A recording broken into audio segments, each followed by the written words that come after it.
Hi అండి. నమస్తే. Welcome to Sushri's home food. ఈరోజు వీడియోలో టొమాటో పప్పుని ఎలా చేయాలో చూపించబోతున్నాను.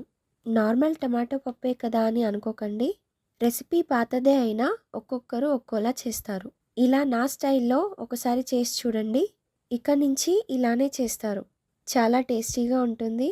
మరి అది ఎలా చేయాలో చూద్దాం. టొమాటో పప్పు త్వరగా అవ్వడానికి కుక్కర్లో చేస్తున్నాను. ఒక కుక్కర్ గిన్నెలో 150 గ్రాములు అంటే ఒక టీ గ్లాస్ కంటే కొంచెం ఎక్కువ కందిపప్పును తీసుకోండి. నీళ్లు పోసి 2-3 సార్లు వాష్ చేయండి. పప్పుకి 3 ఇంతలు నీళ్లు పోసి 1 గంట పాటు నానబెట్టుకోండి. వెంటనే చేసినా బాగుంటుంది, కానీ నానబెడితే పప్పు త్వరగా ఉడుకుతుంది.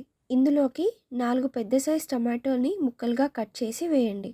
5-6 పచ్చిమిర్చి, హాఫ్ టేబుల్ స్పూన్ అల్లం వెల్లుల్లి పేస్ట్, పావు టీ స్పూన్ పసుపు వేసి మూత పెట్టి 5 విజిల్స్ వచ్చేంత వరకు మీడియం ఫ్లేమ్ మీద కుక్ చేసుకోవాలి.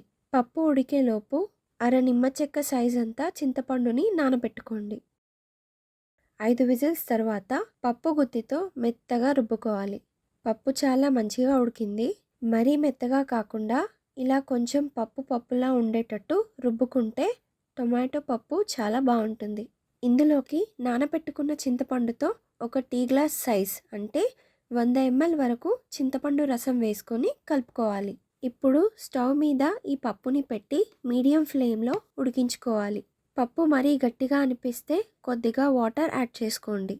ఇందులోకి 1 టేబుల్ స్పూన్ ఎర్రకారం వేసి ఉండలు లేకుండా మంచిగా కలుపుకోవాలి. ముందే ఎర్రకారం వేసి పప్పు ఉడికించే కంటే కూడా ఇలా తరువాత వేసి కాసేపు పప్పుని మరగనిస్తే టేస్ట్ చాలా బాగుంటుంది. టేస్ట్కి సరిపడా ఉప్పు వేసుకొని కలిపి ఒక 5 నిమిషాలు మరిగించుకోవాలి. ఇలా మరుగుతున్నప్పుడు ఒక రెమ్మ కరివేపాకు వేయండి. పచ్చి కరివేపాకు ఫ్లేవర్ పప్పుకి ఎక్స్ట్రా టేస్ట్ని ఇస్తుంది. ఇలా మరుగుతున్నప్పుడు ఫ్లేమ్ లో చేసి 1 టీ స్పూన్ వేయించిన జీలకర్ర మెంతుల పొడి వేయండి. పొడిని వేశాక ఒక 2 నిమిషాలు మరిగించుకోవాలి. ఈలోపు వేరే స్టవ్ మీద తాలింపుకి ఒక చిన్న కడాయిలో 2 టేబుల్ స్పూన్ల నూనె వేయండి. నూనె వేడయ్యాక చిన్నగా కట్ చేసుకున్న 4-5 వెల్లుల్లి రెబ్బలు, 4 ఎండుమిర్చి వేయండి. అవి కాస్త వేగాక 1 టీ స్పూన్ జీలకర్ర, అర టీ స్పూన్ ఆవాలు, పావు టీ స్పూన్ మెంతులు వేయండి.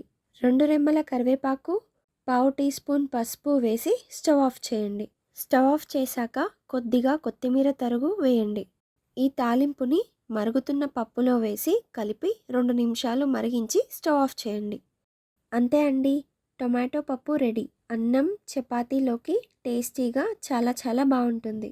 మీరు కూడా ఒకసారి ట్రై చేసి మీకెలా కుదిరిందో నాతో కమెంట్ సెక్షన్లో షేర్ చేయండి. రెసిపీ నచ్చితే లైక్ చేయండి. Subscribe to Sushri's home food.